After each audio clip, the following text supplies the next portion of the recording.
Party ఫిరాయించిన ఎమ్మెల్యేల గురించి ఏం చెప్తావన్న నువ్వు? దాదాపు 10 మంది మల్లగుల్లాలు ఆడుతా ఉన్నారు. అటు పోదుమా ఇటు పోదుమా 2 పడవల మీద కాళ్ళు వేసినట్టు అయింది మా బతుకు, మీది మబ్బులను చూసుకొని చెంబుల నీళ్ళు ఒలకవేసుకున్నట్టు అయిపోయింది మా పరిస్థితి అని చెప్పేసి అంతర్మదనంలో ఉన్నారని వార్తలు వస్తున్నాయి. అది వాస్తవమైన ఒకవేళ గర్వాపసి వస్తే తీసుకునే అవకాశాలు ఉన్నాయా? ఒకవేళ అవకాశాలు ఉంటే సుప్రీంకోర్టు దాకా ఎందుకు పోతుంది బీఆర్ఎస్ పార్టీ? ఒకసారి చెప్పు అమ్మా. నేను తెలంగాణ ఉద్యమకారుడిగా ఒకే మాట చెప్పదలుచుకున్నాను దీని మీద. 2001 నుంచి కేసీఆర్ గారి దగ్గర నుంచి చూసుకుంటూ వస్తున్నా. సరే, నాకు అవకాశాలు రాకపోవచ్చు, అది ఫర్దర్ గా నా ఆర్థిక పరిస్థితులా ఏదనేది నాకు కొంచెం తెలియదు. అంటే ఆర్థిక పరిస్థితులు ఉంటేనే అవకాశాలు వస్తాయి అంటారా? ఇప్పుడున్న సిచ్యువేషన్ లో కొంచెం అది కరెక్టే అనిపిస్తుంది. కానీ నేను మాత్రం ఏ పరిస్థితి ఉన్నా గానీ బీఆర్ఎస్ కార్యకర్త గానీ, కేసీఆర్ శిష్యుడు గానీ, కేటీఆర్ అన్నకు ఒక తమ్ముడు గానీ జీవితాంతం ఈ జీవితాన్ని సమర్పిస్తా. అయితే మీరు అన్నారు కదా మా 10 మంది ఎమ్మెల్యేల గురించి అన్నారు కదా. 10 మంది ఎమ్మెల్యేలు ఇప్పుడు వాళ్ళు అటు ఇటు కాలేని పరిస్థితిలో ఉన్నారు. అనవసరంగా వచ్చినాం, తొందర పడ్డమా, ఇప్పుడు మన బతికేమైంది. సుప్రీంకోర్టు ఏం చెప్పిందంటే వీళ్ళని వెంటనే స్పీకర్ కు లెటర్ పంపించడం జరిగింది. వీళ్ళ మీద మీరు వెంటనే యాక్షన్ తీసుకోండి అని చెప్పేసి. ఎందుకంటే భారతదేశం ప్రజాస్వామ్యం కాబట్టి న్యాయ వ్యవస్థ మీద మనకు చాలా నమ్మకం ఉంటుంది. ఇప్పుడు వాళ్ళు ఏమైందంటే మళ్ళీ మేము బీఆర్ఎస్ లోకి పోవాలని చెప్పేసి దానం నాగేంద్ర ఇంట్లో మొన్న చర్చలు పెట్టిరని చెప్పేసి ఒక వినికిడి. అది రాంగ్ అంటారు. అయితే నేనేమంటానంటే పెట్టుకున్నారు వాళ్ళు, మేము కేసీఆర్ గారిని అప్రోచ్ అవుతాం. అదే నేను ఒక ఉద్యమకారుడు ఒకటే మాట చెప్పదలుచుకున్నా. పార్టీ అధికారంలో ఉన్నప్పుడు కొంతమంది దొంగలు పదవుల కోసం పక్క పార్టీల నుంచి వచ్చి పదవులు సంపాదించుకొని కోట్లు సంపాదించుకొని పార్టీ అధికారం నుంచి కోల్పోయిన తర్వాత వెంటనే మీరు అధికారంలోకి ఏ పార్టీ వస్తే ఆ పార్టీలోకి వెళ్ళి గోడ దుంకి మళ్ళీ ఈరోజు మీకు అక్కడ పరిస్థితులు అనుకూలించకపోతే మళ్ళీ మీరు బీఆర్ఎస్లోకి వస్తే మాత్రం తెలంగాణ ఉద్యమకారులు రాళ్లతో కొట్టి చంపుతారని చెప్పి తెలియజేస్తున్నాను. తెలంగాణ వ్యాప్తంగా ఉద్యమకారులు, మేము ఉద్యమకారు అంటే ఒక కార్యకర్త కన్నా ఎక్కువ పనిచేస్తామండి. మేము కార్యకర్త ఏంటంటే పార్టీ ఎజెండా, వాళ్ళ జెండాని మాత్రమే ఓటర్ల దగ్గర తీసుకుపోతారు. మేము దానితో పాటు మా పార్టీని హైకమాండ్ని కంట్రోల్ కళ్ళకు కాపాడుకుంటూ ఒక దేశాన్ని ఆర్మీ ఎట్లా కాపాడుతుందో మేము పార్టీ అధినాయకత్వాన్ని కాపాడుకుంటూ 2 విధాల 2 పడవల మీద మేము ప్రయాణం చేస్తాం. ఒక ఉద్యమకారులు ఒక ఎమ్మెల్యేతో సమానం. అలాంటి దొంగలు మళ్ళీ వస్తుంటే పార్టీ చేర్చుకుంటే మాత్రం పార్టీకి అది ఎప్పటికైనా ప్రమాదమే. రేపు వీళ్ళు పోరాని గ్యారంటీ ఏముందండి? రేపు మళ్ళీ సమయం ప్రజాస్వామ్యంలో ప్రజల తీర్పు శిరస వహించడం ఎవరమైనా. అది సరే, వీళ్ళు మళ్ళీ ఒకవేళ పార్టీ అనివార్య కారణాల ఏమైనా మళ్ళీ పోరాని గ్యారంటీ. వీళ్ళతోటి ఎప్పటికైనా పార్టీ ప్రమాదమే. వీళ్ళని నమ్ముకొని వచ్చే వాళ్ళకి పార్టీలో ఉనికి ఉండదు అని చెప్పేసి నేను పార్టీ హైకమాండ్ కి తెలియజేస్తున్నాను. పుర్రలు పుట్టిన బుద్ధి పుల్లలు వేసిన పోదంటారా? అంతే కదా, 100% కదా మాది. ఇలాంటి వాళ్ళని అసలు పార్టీ కాదు, ఆ తెలంగాణ భవన్ తొక్కే అర్హత లేదు ఇలాంటి దొంగలకు. పార్టీ కష్టకాలం ఉన్నప్పుడు కన్నీళ్లు గారుస్తున్నప్పుడు నవ్వుకుంటూ వెళ్ళిపోయిన ఈ దొంగలు ఈ రోజు మళ్ళీ వస్తామంటే కేసీఆర్ గారు అంత ఆషమాషిగా రానియరు. కేటీఆర్ గారు అన్ని ఆలోచిస్తారు, విజ్ఞుడు ఆయన. ఎవ్వరు ఎప్పుడు ఇలాంటి దొంగలు అయితే వద్దు. మీకు ఒకవేళ ఉద్యమకారులు ఉన్నారు, కరడుగట్టిన ఉద్యమకారులు, మీకోసం ప్రాణం ఇచ్చే మాలాంటి ఉద్యమకారులు ఎంతో మంది ఉన్నాం. మాకు టికెట్లు ఇచ్చి గెలిపేయండి, జీవితాంతం మీకు రుణపడి ఉంటాం, పార్టీకి సేవ చేస్తాం. తెలంగాణ గడ్డ మీద పుట్టిన ప్రతి బిడ్డకు సేవ చేస్తాం మన పార్టీ తరఫున. మన పార్టీని ఇంకా గొప్పగా మేము రేపు రాబోయే రోజులలో తెలంగాణ వ్యాప్తంగా మీ పేరు చెప్పుకొని మా గురువు అని చెప్పుకుంటూ మేము పార్టీని ఇంకా గొప్పగా ముందుకు తీసుకుపోవడానికి మాకు అవకాశాలు ఉంటాయి. మేము 25 సంవత్సరాలు పార్టీకి సేవ చేస్తున్నాం అండి. నిన్నగా మొన్న వచ్చిన వాళ్ళని మీరు పార్టీ టికెట్లు ఇచ్చి వాళ్ళని గెలిపించుకుంటే వాళ్ళు మన సమయాన్ని చూసి అదు నుంచి దెబ్బ కొట్టిన దొంగలు వాళ్ళు. అలాంటి వాళ్ళు కాదు. ఉద్యమకారులు చాలా మంది ఉన్నారండి. ఇంకా ఇప్పుడు లైవ్ లో లేని వాళ్ళు చాలా మంది ఉన్నారు. కరడు కట్టిన ఉద్యమకారులు, పార్టీ కోసం ఒక ఉగ్రవాది లాగా పనిచేసేవాళ్ళు.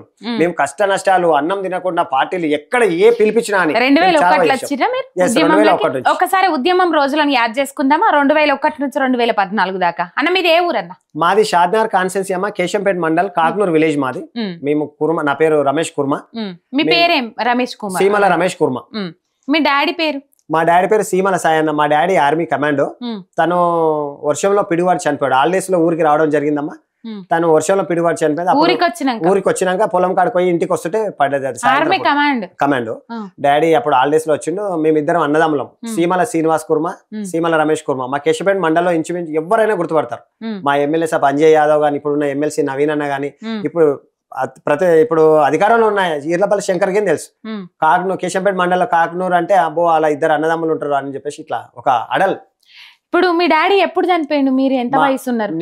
నాది డేట్ ఆఫ్ బర్త్ 76 అమ్మా. మా నాన్న నేను 3 సంవత్సరాలు 79 లో చనిపోయారు. 3 సంవత్సరాలు. అప్పుడు ఎందుకు ఈ ఉద్యమంలోకి రావాలనిపించింది? ఉద్యమ భావజాలాలు ఎందుకు వచ్చినాయి మీకు?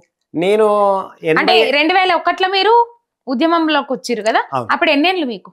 2008. ఇప్పుడు నాది 47 అమ్మ నాది.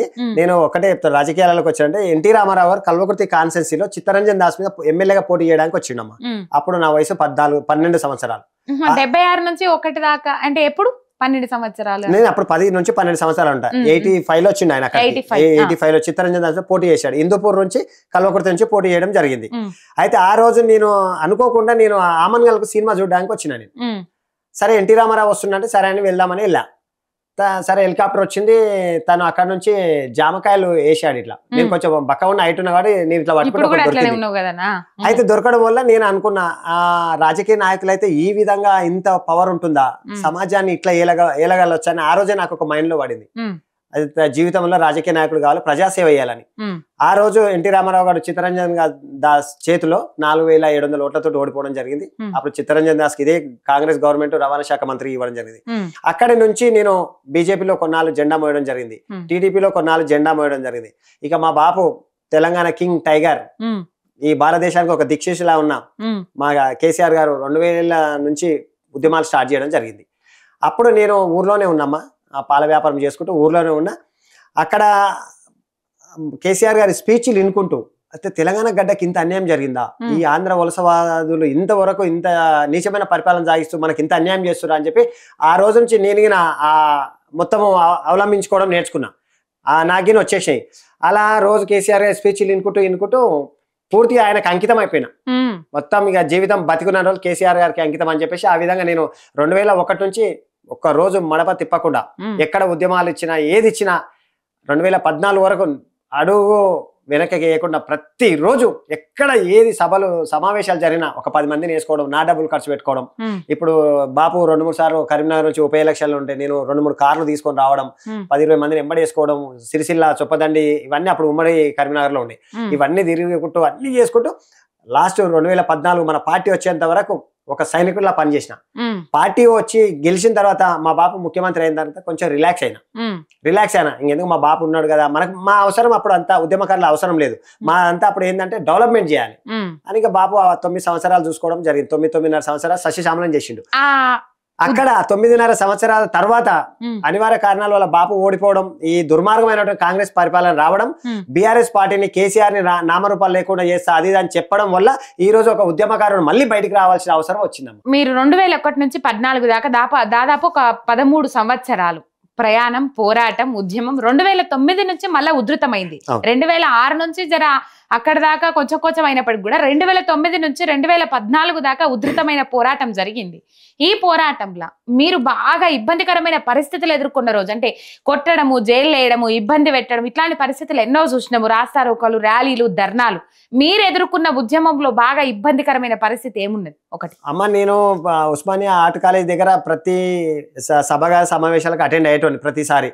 నాకు బాగా జీవితంలో మర్చిపోలేని సంఘటన మా బాపు 2009 నిమ్స్ హాస్పిటల్లో ఉన్నప్పుడు నేను అక్కడికి వెళ్ళడం జరిగింది. ఆ రోజు సడన్ గా అనుకోకుండా నేను అక్కడ స్పీచ్ చేయడం జరిగింది. అసలు ఏం జరుగుతుంది తెలంగాణ రాష్ట్రంలో, రోషయ్య అప్పుడు సీఎం ఉండే. నేను బాగా బలమైన పదజాలంతో మాట్లాడుతుంటే సివిల్లో ఉన్న పోలీసులు వచ్చి నిర్దాక్షిణ్యం చాలా కొట్టారు. చాలా కొడితే నేను అప్పుడు ఎక్కడ ఏం చేయాలో తెలియదు. ఈ కాళ్ళు ఇవన్నీ లేవలేని పరిస్థితులు ఉండే. ఇవన్నీ ఇలా పలిపోయాయి, కుట్లు పడిపోయాయి ఇవన్నీ. అయితే ఏంది ఈ పరిస్థితి, ఈ ఇంటికాడ అమ్మకి చెప్తే బాధపడతాయేమో అని చెప్పేసి అక్కడ బల్కంపేటలో మనకు తెలిసిన ఫ్రెండ్స్ ఉంటారు, వాళ్ళ దగ్గరికి అలా ఇలా ఆటో కట్టుకొని వెళ్ళిపోవడం. 2-3 రోజులు అక్కడ ఉండి వాళ్ళే అన్ని చేసేసి కొంచెం అది చేశారు. ఆ రోజు జీవితంలో మర్చిపోలేని సంఘటన. ఆ సంఘటన మర్చిపోయేటట్టు నాకు 2014 తెలంగాణ వచ్చినంత ఆనందం ఈ జీవితంలో ఇంకా ఉంటుందో ఉండదో తెలియదు. రేపు భవిష్యత్తులో మా బాపు పిలిచిగిన ఒకవేళ షాద్నార్కు బిడ్డ నువ్వు చూసుకో అని చెప్తే ఆ ఆనందం ఇంకా జీవితంలో మర్చిపోలేని సంఘటనగా మిగిలిపోతాయి. సువర్ణ అక్షరాలతో గుండెల్లో రాసుకుంటాను.